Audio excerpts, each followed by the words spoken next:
And on Facebook, a no regrets advertisement came up, and it was Robson, the guy who's done my tattoo. And straight away I was like, that's my guy. That's the guy that's going to put sort of ink on my body forever. 2021, I got rushed into hospital with sepsis. Long story short, given 30 minutes to live if I didn't get the operation over the line, made a goodbye video for my wife and my then one son, Leander, and kind of had that horrible realization that there's a chance I was going to die alone, which was pretty tragic. And then life just kind of swept me away. I got told it was very unlikely I'd ever walk again, very unlikely I'd ever do martial arts again, very unlikely I'd ever weightlift again. My new reality was just being a sort of a shadow of my former self, really.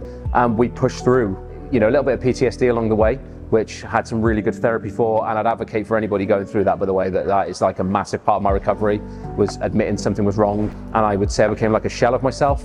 So getting this tattoo was always something that has meant so much to me, because it allows me to be the person I believe I am. So it illustrates power, it illustrates strength, it illustrates the family that I was able to kind of come back to and come home to.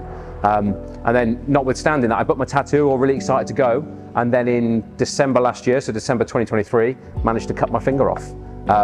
Slammed the door in my house and whoosh, guillotine my finger straight off. Horrifying. We speed things up to get to hospital, get into the car, and then a car sideswipes us, writes our car straight off, comes straight through my door. I've got a finger in a bag of chips. The one thing I want to know is my finger still there? Because really wanted to get that sewn back on. So on Hercules, I got Robson to remove one of his fingertips. So it's like me. So it's actually missing a fingertip on the actual tattoo. And even now, we're 5-6 months on nearly, and I still struggle to look at it sometimes. But this was like a defining part of my humanity, because everyone just looked and said, what's wrong with your finger? What happened to your finger? But then all of a sudden I got the tattoo started. And then people stopped noticing the finger. No one has noticed my finger, but everybody notices my tattoo. It's kind of like a part of a defining part of me now, that when I had sepsis and when I cut my finger off, I did not have this tattoo. So now I've got this tattoo, I'm allowed to be that new version of myself. I'm allowed to be that phoenix that comes out the fire again. 2019, I met my wife and love of my life and inspiration, Sarah. And we had two amazing kids, Leander and Xander. So they are the inspiration for this. It's sort of family for me. We've got Alexander the Great on there with his lion, because Alexander is where Xander comes from, and Leander means lion man. So there's a beautiful touch there. And then we have Rodan's Kiss with the Thor's hammer and Marvel star in it.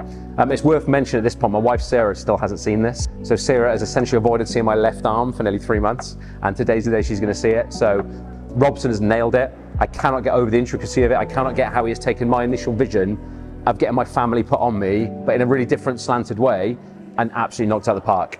And it just makes me feel strong. It's what it makes me feel. It makes me feel strong and proud, and it makes me feel connected to them 24/7. I just feel like they're with me all the time.